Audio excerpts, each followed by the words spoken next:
কবি ৰামেশ্বৰ নাথৰ অনুভৱেৰে কবিতাৰ শিৰোনাম অনুভৱৰ কবিতা। জীৱনটো যে কি অনুপম, প্ৰকাশ কৰিবলৈ হাতত উকা পৃষ্ঠা আৰু কলম তুলি লৈছো। লিখিছো মাথো হৃদয়ৰ অনুভৱ, সুখ দুখ আৰু বিষাদৰ পাণ্ডুলিপি। কিন্তু এতিয়াওতো লিখিবলৈ বহু বাকী আছে। আধৰুৱা হৈ আছে মোৰ জীৱনৰ বহুতো সপোনৰ দস্তাবেজ।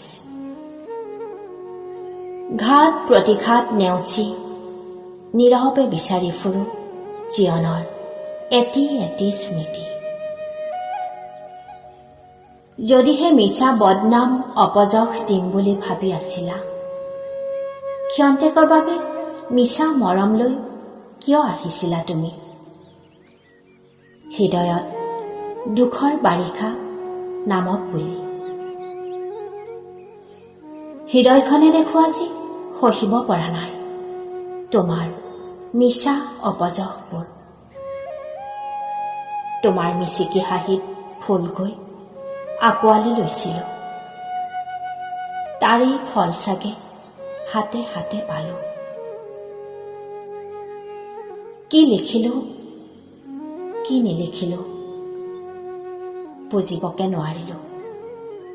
মাথো বাস্তৱবোৰ কাব্যিকতাৰে উপস্থাপন কৰিবলৈ চেষ্টাহে কৰিলো।